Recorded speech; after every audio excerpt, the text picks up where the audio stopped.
네, 저희가 민주당 후보 논란부터 살펴볼 텐데요. 이 양문석 더불어민주당 경기 안산갑 후보가 이 대출 의혹에도 정면 돌파에 나선 모습입니다. 여러분들은 왜 언론이 말하는 그 사기꾼, 그 파렴치 양문석 연호하시는지 저는 이해가 안 됩니다, 여러분. 어디 멀쩡한 사람을 사기꾼으로 몰아? 네, 지금 이 국민의힘에서요, 구정 차장님. 네. 이 양문석 후보가 이 31억 원의 주택을 구입하면서 이 새마을금고에서 이 사업자 대출로 11억 원을 빌렸는데 네. 이걸 두고 사기 대출이라고 비판을 하고 있거든요. 거기에 대해서 반박을 한 것 같습니다. 그렇습니다. 그러니까 이제 왜 이런 논란이 빚어졌는가 보면은요, 이 문재인 정부 때 부동산 값이 폭등을 하다 보니까 이 투자 규제 지역으로 묶인 경우에는 일정 비율 이상을 이 대출을 못하도록 막아놨습니다. 그런데 이제 양문석 후보가 산 집의 경우에는 이제 워낙 고가 주택이다 보니까 현금만으로는 사기가 좀 어려웠고. 본인과 배우자 명의로 대출받는 데에도 한계가 있었던 것 같습니다. 그러다 보니까 이 자녀의 어떤 사업자 대출을 통해서 이 대구에 있는 한 새마을금고에서 11억 원의 이 사업자 대금으로 대출을 받은 겁니다. 네. 그런데 이게 알고 보니까 나중에 이 서울에 이 부부 명의로 산 집에 이 주택 매입 자금으로 이 사업자 대출 자금이 들어간 거 아니냐. 그러다 보니까 사업자가 사업을 하기 위해서 대출을 일으켰는데 실제로는 이 부동산을 매입하는 데 들어간 거 아니냐. 네. 그래서 이 사기 대출 아니냐. 이렇게 지금 그 여당에서 공세를 펴고 있는 것이고 이거에 대해서 양 후보는 어떻게 그게 사기 대출이냐. 뭐 사기라면 그 금고에서 대출을 해줬겠느냐. 이렇게 지금 해명을 하고 있는 상황입니다. 네, 말씀하신 대로 지금 양 후보 해명글을 올렸는데 이 사기 대출이 아니라고 하면서 한 주장이 우리 가족의 대출로 이 사기를 당한 피해자가 있냐. 아니면 우리 가족이 의도적으로 새마을금고를 속였냐 이렇게 얘기를 하고 있는데 일단 첫 번째, 이 우리 가족 대출로 사기를 당한 피해자가 있냐라고 되물었습니다. 어떻게 네. 보십니까? 사기 대출인지 여부에 대해서는 제가 좀 후에 말씀드리고요. 네. 저 대출이 원래 가야 될 몫은 소상공인입니다. 네. 당시에 코로나 위기로 인해서 소상공인 자영업자들이 굉장히 어려운 시기였고요. 이 소상공인과 자영업자들의 어려움을 해소한다는 측면에서 정부가 이 소상공인 자금을 이 대출 상품을 특별히 만들어낸 겁니다. 그런데 양문석 대표 같은 경우엔 자기 딸이 소상공인과 자영업자가 아님에도 불구하고 대출 서류 만들 때 그 소상공인 서류를 만든 거 아닙니까? 허위로 네. 작성했으니까 이 자금이 원래 의도했던 대로 가지 못했기 때문에 이 자금의 수혜를 받아야 되는 사람들이 당연히 피해자가 되는 거죠. 또 하나 편법 대출이라고 했는데 지금 편법 대출이라는 것도 자기는 인정했잖아요. 네. 그러나 사기 대출이라는 거는 자기가 인정하지 못한다고 했죠. 이 부분에 대해서는 사실관계 확인이 분명히 필요하다고 생각합니다. 자신이 적극적으로 임했었는지 네. 그 새마을금고를 속이려고 했었던 건지 이런 부분들에 대해서는 일방적으로 자기는 그게 아니다라고 주장하고 있지만 새마을금고 측 얘기를 들어봐야 되고 그리고 또 현장 실사를 하겠다고 했으니까 그 결과 어쩌면 이게 진실 싸움으로 갈 수도 있는 거죠. 네. 지난번에 정봉주 전 후보죠. 자기가 논란이 됐던 것과 관련해서 거짓말로 변명을 했다가 그게 거짓이었다는 게 판명이 나갔고 후보 사퇴로까지 이어졌던 거 아닙니까? 이번에도 분명히 이에 대한 책임을 양문석 후보가 져야 할 거라고 생각합니다. 네, 저희 해명글 다시 한번 보시면요. 지금 우리 가족이 의도적으로 새마을금고를 속였냐 이렇게 얘기를 하고 있습니다. 그러니까 지금 양 후보는 우리 가족이 받은 대출은 새마을금고에서 방법을 제한해 이뤄진 대출이다라고 얘기를 하고 있거든요. 강성필 위원장님이 보시기에는 국민 눈높이에 맞는 해명이라고 보십니까? 일단 국민 정서에 봤을 때 양문석 후보가 어떤 아파트를 구입하는 과정에서 있었던 일은 분명히 잘못한 일이라는 점을 인정을 해야 된다. 그리고 거기에 대해서는 본인도 편법이라고 인정을 했다. 그럼 남은 문제는 무엇이냐? 불법이 있었느냐 없었느냐? 그게 본질 아니겠습니까? 네. 그러니까 행안부에서 다음 주에 새마을금고를 현장 실사까지 한다고 해요. 그러니까 그런 조사 과정에서 불법적인 요소가 있었는지 없었는지에 대해서 저는 좀 해명이 나올 거라고 생각을 하고요. 그렇습니다. 제가 뭐 이 부동산 전문가는 아니지만 그 불법 어떤 사기 대출이라고 하면 제 생각에는 아무래도 이 브로커가 있을 것 같아요. 그래서 그 대출 과정에서 대출이 이루어진 후에 어떤 브로커와의 어떤 수수료 문제라든지 이런 것들이 있을 것 같고, 저도 이제 조금 알아보니까 부동산 대출을 받을 때 부동산 중개업에서 어떤 거래를 자주 하고 있는 금융기관이 또 나름대로 있는 것 같아요. 그래서 그런 기관에 대해서 연계를 해주는 부분이 있는데, 어찌 됐든지 간에 국민 정서에 부합이 하지 않는 부분은 분명히 있고, 여기에 대해서는 좀 더 정확한 조사 결과에 따라서 어떤 입장이 정해질 것으로 보고 있습니다. 네, 이 국민의힘 한동훈 총괄 선거대책위원장 오늘 경기도를 돌고 있는데요. 지금 양문석 후보의 강남 아파트 편법 대출에 대해서 크게 목소리를 높였습니다. 이 국민에게 피해를 준 사기 대출이 맞다고 했습니다. 우리 가족이 피해를 준 사람이 없다. 그러니 사기가 아니다. 피해는 우리 국민이 다 본 것이고 그 돈 못 받아간 소상공인이 피해자입니다. 이분이 자기의 행동을 사기 대출이라고 하는 사람들을 다 고소하겠다고 하더라고요. 저를 먼저 고소하십시오. 저를 고소하세요. 양문석 씨는 한동훈을 고소하십시오. 그래서 우리 한번 다퉈봅시다. 저와 똑같이 생각하는 상식 있는 모든 국민을 대신해서 민주당과 양문석과 싸우겠습니다. 네, 지금 저를 고소하십시오라고 하면서 맹공을 펼치고 있는데요, 정광재 대변인님. 아무래도 이 경기도는 부동산 문제에 더 민감하지 않습니까? 네. 그러다 보니까 이 부분을 좀 더 강조하고 있는 것으로 보이는데, 실제로 이번 양문석 후보의 논란이 이 판세에 영향을 미칠 수 있다고 국민의힘은 보고 계십니까?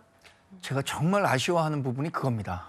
이 10일밖에 남지 않은 선거 기간 동안에 양문석 후보가 그냥 버틴다고 하더라도 아마 지금 양문석 후보는 10일 버티면 나는 선거 후에 안산갑을 대표하는 국회의원이 될 수 있을 것이다. 이렇게 생각하고 있을 겁니다. 그게 참 안타까운 일입니다. 그러니까 우리 지역의 일꾼을, 어떤 일 잘하는 일꾼을 뽑아야 하는 선거임에도 불구하고 지나치게 선거가 정치 프라이머되고 정쟁으로 치달으면서 특정 정당의 후보만 나는 뽑겠다라고 생각하는 정서가 강하기 때문에 그런 부분들을 걱정하지 않을 수가 없는데요. 저는 안산갑에 계신 유권자 여러분께서 정말 한번 판단해 주셨으면 하는 바람입니다. 양문석 후보가 안산갑을 위해서 가장 일 잘할 수 있는 후보입니까? 그리고 안산갑에 뛰는 양문석 후보가 전해철 의원과의 경선에서 이겨서 이른바 친명 공천을 받은 분인데, 전해철 의원보다 안산에 대해서 더 많은 공헌을 해왔던 인물입니까? 이런 부분들을 종합적으로 고려해서 투표를 해주시면 좋겠는데, 저희가 걱정하는 건 민주당 후보니까 그냥 찍겠다라고 생각하시는 분들이 많아서 그게 걱정입니다. 네, 저희가 강성필 위원장님께서 이 현장 조사를 지켜봐야 된다고 하셨지만 어떤 과정을 거쳤는지 다시 한번 살펴보도록 하겠습니다. 우선 이 양문석 후보가 서초구 잠원동에서 아파트 45평짜리를 31억 원에 구매를 했는데, 이때 대부업체에서 돈 7억 5,400만 원을 빌렸습니다. 그러고 나서 7개월 뒤에요, 이 대구 새마을금고에서 11억 원을 빌립니다. 그래서 이 돈으로 대부업체에서 빌린 돈을 갚게 되는데요. 그런데 이 11억 원을 딸이 어떻게 빌렸느냐? 이 사업자 대출로 받았다는 거예요. 그런데 이 아무리 사업자 대출로 받았다고 해도 어떻게 딸이, 20대인 딸이, 그리고 경제활동을 한 번도 한 적이 없는 그 딸이 11억 원을 대출받을 수 있었느냐? 여기에 대해서 집중적으로 조사가 돼야 될 것 같습니다. 그렇습니다. 지금 양문석 후보를 둘러싼 것은 대출 여부뿐만 아니라 대출이 편법으로 이 부동산 투기로 흘러들어간 거 아니냐라는 것이 지금 논란의 핵심입니다. 왜 그러냐면 이 딸은 11억 원을 대출받을 당시에 대학생이었고, 그리고 올 2월에 대학을 졸업을 했다고 하는데요. 지금까지 사업자로서 어떤 사업에서 매출을 일으켰으며 그거에 따라서 얼마나 세금을 냈는지도 아무런 증빙이 안 된다고 합니다. 네. 더 큰 그 논란이 되는 것은 대출을 받은 지 6개월 후에 해외 어학연수를 갔다는 겁니다. 그러니까 사업을 하겠다고 마을금고에서 11억이 넘는 대학생에게 그렇게 큰 금액을 이 사업자 대출 해주는지도 모르겠습니다만, 대출받은 돈의 상당 부분은 부모가 산 아파트 이 대부업체 상환하는 데 쓰이고, 본인은 6개월 만에 해외로 출국하고, 그리고 지금까지도 이 세금을 낸 흔적이 없고, 과연 사업자 대출이 정당했느냐? 결국 이 딸의 이 사업자 명의를 이용해서 이 대출받은 거 아니냐? 이런 의혹을 해소하지 않는다라면 이번 총선뿐만 아니라 총선 결과에 상관없이 이 양문석 후보를 둘러싼 이 의혹은 이 증폭될 수밖에 없다. 해소되기에는 상당한 이 조사와 이 더 정확한 해명이 필요하다. 이렇게 볼 수 있을 것 같습니다. 네. 짧게 말씀드리면 이게 부동산 투기라는 것은 좀 과도하지 않나. 그러니까 부동산 투기라고 하면 자기가 살고 있는 집 말고 그야말로 돈 벌기 위해서 여러 개 객투자를 했다는 거 아니겠습니까? 네. 근데 양문석 후보는 이게 한 채입니다. 우리가 소위 말하는 똘똘한 한 채. 그러니까 이 집 한 채를 사기 위해서 과도하게 대출을 받았고 그 온 가족이 대출을 받아가지고 산 거기 때문에 이것을 부동산 투기로까지 모는 것은 좀 과도하다 이렇게 보여집니다. 투기로 보는 사람은 없는데요. 어느 누구도 자신이 감당하지 못하는 대출을 일으켜서 사지 않습니다. 그런데 이제 이 양문석 후보의 경우에는 정당하지 않은 방법으로 딸을 사업자 등록을 이용해서 혹시 부동산 이 매입 자금을 대출로 일으킨 거 아니냐 이런 의혹이 일고 있는 것이기 때문에 이 부분에 대해서 이 양 후보가 명쾌하게 해명을 할 필요가 있어 보입니다. 장현주 변호사님, 지금 당 지도부는 일단은 이 결과가 나올 때까지 기다려야 된다 이런 입장인 것 같은데 이 결과가 선거 전에 나오는 겁니까? 일단 당장 내일부터 새마을금고 중앙회가 현장 점검에 들어간다라고 합니다. 사실 이 현장 점검에서 들여다볼 서류라는 것이 또 한정돼 있고 서류가 그렇게 많을 것 같다라는 생각은 들지 않거든요. 그래서 조속한 시일 내에 이 부분에 대한 진상조사를 마칠 수 있다라고 저는 기대를 합니다. 왜냐하면 당시에 양문석 후보와 그 딸 측에서 냈던 사업자 대출과 관련된 서류들이 새마을금고에 그대로 보관이 돼 있을 겁니다. 그 서류들을 또 지금 와서 다시 살펴보고 그 당시에 이 서류들을 작성하는 데 있어서 실제 상황과 다른 부분이 있었는지 이런 부분들을 확인하면 될 것 같고요. 그 이후에 사업자 대출 이후에 이 부분들이 주택 구입 자금으로 쓰인 부분에 대해서 만약에 확인 가능한 부분들이 있다라고 한다면 저는 빠르게 진상조사는 끝날 거라고 생각합니다. 양문석 후보 측에서도 이 현장 점검에 대해서도 환영한다라는 입장이기 때문에 빠르게 이 부분을 진상조사를 통해서 편법인지 불법인지를 가려낸 후에 좀 낮은 자세로 국민들께 또 지역 국민들께 설명하고 해명하는 그런 기회가 있어야 되는 것이 아닌가라는 생각은 듭니다.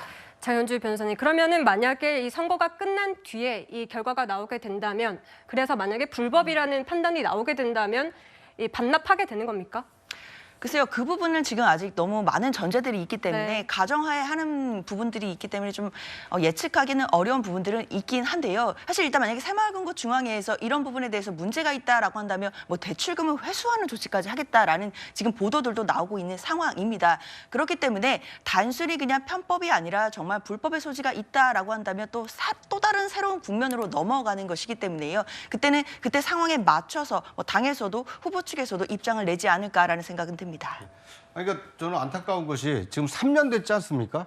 그 사업자 대출 11억 원 받아서 3년 동안 어떤 사업을 했는지, 매출은 얼마였고, 만약 손실이 있었으면 왜 손실이 났는지, 그 손실을 어떻게 감당하고 있는지, 사업자 대출이라 하더라도 그 이율이 좀 낮을 뿐이지 항상 이자를 내야 되거든요. 어떤 사업으로 어떤 소득으로 이자를 납부했는지 그 따님이 해명을 하시든 아니면 양 후보가 해명하시든 해명을 한다라면 네. 그 해명을 듣고 많은 국민들이 이해가 되면 그럴만하다라고 생각하시겠지만 지금 정확하게 피해자가 누구냐 이렇게만 얘기하실 것이 아니라 그 과정을 좀 소상히 밝힐 필요가 있지 않나 하는 생각이 듭니다. 네. 저도 또 하나만 언급을 드리자면 민주당 후보기 때문에 더 특별할 것도 없을 것 같긴 합니다만 양문석 후보가 이렇게 아파트 시장 폭등할 때 방송 패널로 나와서 금융시장을 더 옥죄서 가계부채 늘어나는 거 막고 부동산 급등을 막아야 한다라고 얘기를 했습니다.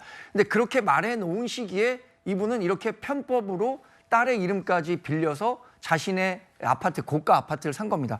또 하나는요. 이분이 재산 신고 8억 3천만 원 했습니다. 이번에 선관위에. 근데 이 아파트 한 채 가격만 하더라도 지금 40억대에 달한다는 거예요. 11억에 달하는 딸의 그 금융 부채와 관련해서는 신고하지 않았고요. 이것도 민주당에서는 이영선 후보가 공천 취소될 때 실제 재산과 신고한 재산과 차이가 있다라는 측면에서 공천 취소했던 거 아닙니까? 똑같은 일인데 이것에 대해서는 어떻게 생각하시는지 묻지 않을 수 없습니다. 네, 사실 아까 장현주 변호사님께서 이 돈을 반납하는 문제를 얘기하셨는데 사실 의원직 반납을 여쭤본 거였거든요. 여기에 대해서 민주당 입장이 있을까요? 그 부분도 앞서 말씀드린 것처럼 사실관계 확정이 먼저일 것 같습니다. 지금 단계에서는 의원직의 반납까지 이야기하기엔 아직 총선 결과도 나오지 않은 상황이기 때문에요. 너무 앞서가는 논의가 아닌가라는 생각은 듭니다. 알겠습니다.